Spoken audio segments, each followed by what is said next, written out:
बिस्मिल्लाहिर्रहमानिर्रहीम। अज़ीज़ तलबा, अस्सलाम वालेकुम।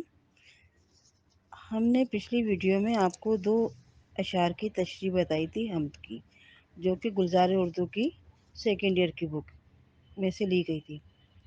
अच्छा, आपकी तैयारी के लिए जो इम्तिहान में आप लोग तशरीह करेंगे, हमें कुछ तलबा ने फरमाइश की है कि आप इस तरीके से बताइए कि हमें इम्तिहान में किस तरह तशरीह करनी चाहिए, ताकि हम अपने इम्तिहान की अच्छी सी तैयारी कर सकें और कौन सी हेडिंग कहाँ पर ज़रूरी है, कौन सा पेन इस्तेमाल होगा। तो आज मैं आपको वो भी बता देती हूँ कि आप इम्तिहान में ब्लैक पॉइंटर इस्तेमाल करें हेडिंग के लिए या ब्लैक कट मार्कर, वो बेहतर रहेगा, खूबसूरत लगता है। और लिखने के लिए बाकी चीज़ें आप ब्लू पेन इस्तेमाल करें, नीला वाला।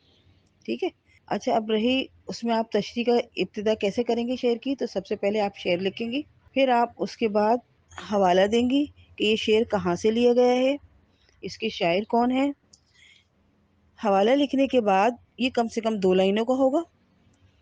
फिर आप हवाला लिखने के बाद तारुफ शायर की हेडिंग डालिएगा। 2 हेडिंग हो जाएंगी।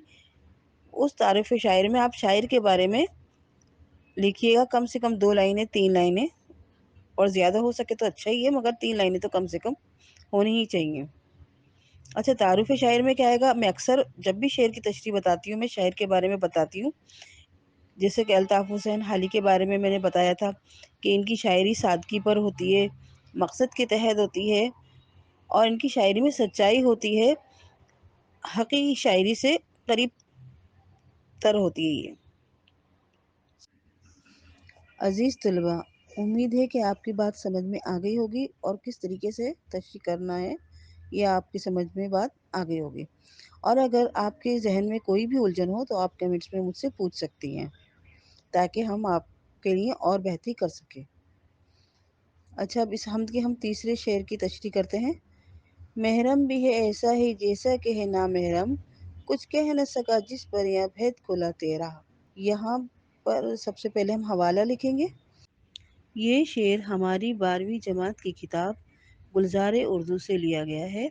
इस शेर के शायर अल्ताफ़ हुसैन हाली हैं और ये नज़म हमद है।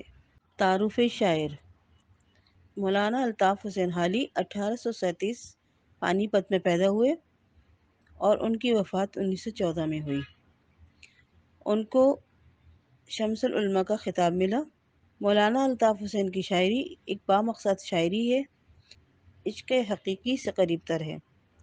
गज़ल के रिवायती रंगों को उन्होंने बदला और सादगी और सच्चाई को अपनाया। इस शायर में शायर इंसान की तरफ से आजिज़ी बयान करते हुए कहते हैं कि या अल्लाह, तुझे जानने वाला भी ऐसा ही है जैसा कि तेरा ना इल्म रखने वाला है। इस शेर में एक लफ्ज़ आ रहा है महरम और दूसरा ना महरम। महरम के मायने है जानने वाला और ना महरम के है मायने है जानने वाला, यानी वाकिफ़ और ना वाकिफ़। पहले मिसरे में ये है और दूसरे मिसरे में है कुछ कह न सका जिस पर यहाँ भेद खुला तेरा। कुछ कह न सका जिस पर यहाँ भेद खुला तेरा। इस मिसरे की तशरीह हम पहले समझ लेते हैं, ताकि हम इससे पहले वाले मिसरे को बआसानी समझ सकें।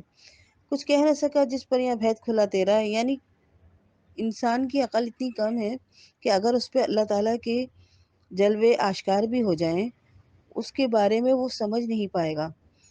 अल्लाह ताला की रहमत, उसकी बड़ाई, उसके जलवे, उसके काम हम नहीं समझ सकते। और बहुत सारे सूफिया जो अपनी रात दिन अल्लाह की इबादत में गुजारते हैं, अल्लाह के करीब होते हैं, वो भी में गुम रहते हैं कि या अल्लाह, हमारी समझ तेरी हिकमत से बाला नहीं हो सकती। हम ना समझ हैं। हम जहाँ जहाँ तक हम तेरे भेद पाते हैं, वहाँ वहाँ तक ही हमें ऐसा लगता है जैसे हम अधूरा ही इल्म पाए हैं। तेरी ज़ात बेशक लामहदूद है। हम जानकर भी ऐसा लगता है कि जैसे हम नहीं जान पाए, हम नामुकम्मल हैं। इसलिए हम कैसे दावा कर सकते हैं कि जो तुझे जानता है वो भी तुझे समझ गया, और जो तुझे नहीं जानता वो तो खैर नहीं जानता। ये अगला शेर है। دشتہ نہیں نظروں میں یا خلت سلطانی، کملی میں مگن اپنی رہتا ہے گدا تیرا۔ آپ جب اس کا شعر کی تشریح لکھیں گے تو اسی طریقے سے جیسے میں نے بتایا حوالے میں، یہ شعر ہماری 12ویں جماعت کی کتاب گلزار اردو نظم ہم سے لیا گیا ہے۔ اس کے شاعر الطاف مولانا شاعر الطاف حسین ہے۔ پھر اس میں تعارف شاعر میں آپ اسی طریقے سے لکھیں گے جیسے کہ پچھلے شعر میں لکھا ہے، ٹھیک ہے۔ اب آ جاتے ہیں ہم تشریح کی طرف۔ تو تشریح اس کی یہ ہے کہ کملی میں مگن اپنی رہتا ہے گدا تیرا۔ کملی چادر کو کہتے ہیں، مگن مانے گم رہتا ہے، مصروف رہتا ہے، یعنی جو انسان اللہ سے محبت کرتا ہے اس کو اپنے حلیے کی فکر نہیں ہوتی ہے، وہ صرف اس کی محبت میں گرفتار ہوتا ہے، تو اسی میں مگن رہتا ہے اور اسی میں خوش رہتا ہے، کیونکہ اس کو اپنے رب کی محبت چاہیے، بادشاہوں کے بادشاہ کی محبت چاہیے۔ پھر سامنے چاہیں کتنی بھی قیمتی چیزیں ہوں، خلت سلطانی ہو یعنی بادشاہی لباس ہو، یا اور دنیا کی تمام دولتیں ہوں، مگر اس کو صرف اپنے رب کی محبت سے مطلب ہے۔ اس کی مثال وضاحت کرنے کے لیے ہم کچھ اس طریقے سے بھی دے سکتے ہیں، جیسے سلطان محمود غزنوی اور ایاز کا تو آپ لوگوں نے سنا ہی ہوگا۔ سلطان محمود غزنوی اپنے غلام ایاز سے بہت محبت کرتا تھا اور وہ اس کے ساتھ ساتھ رہتا تھا، تو لوگوں کو شکایت ہونے لگی کہ بھئی یہ آپ اپنے غلام سے ایاز سے بہت محبت کرتے ہیں، جبکہ ہم تو اس سے عہدے میں اونچے ہیں، تو آپ ہم سے تو اتنی زیادہ توجہ نہیں دیتے۔ تو ایک دن سلطان محمود غزنوی نے اعلان کیا کہ اگر جس کو مجھ سے محبت ہے کل صبح آئے اور وہ قیمتی چیزیں مانگ لے۔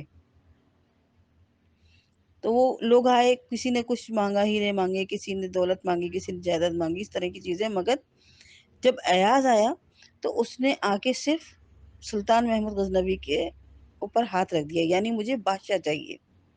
جب ایک عام انسان یہ بات سمجھ سکتا ہے کہ جب مجھے بادشاہ مل گیا تو اس کی تمام قیمتی چیزیں بھی مجھے مل جائیں گی، تو پھر ہمیں بھی یہ سمجھ لینا چاہیے کہ ہماری فقیری، ہماری محبت اس درجے کی ہونی چاہیے کہ ہمیں ہر حلیے میں خوش رہنا چاہیے، کہ صرف ہمیں اپنے رب کی محبت چاہیے، اور جب ہمیں اپنے رب کی محبت مل جائے گی پھر ہمیں نہیں ضرورت کسی بھی دنیاوی قیمتی اثاثے کی۔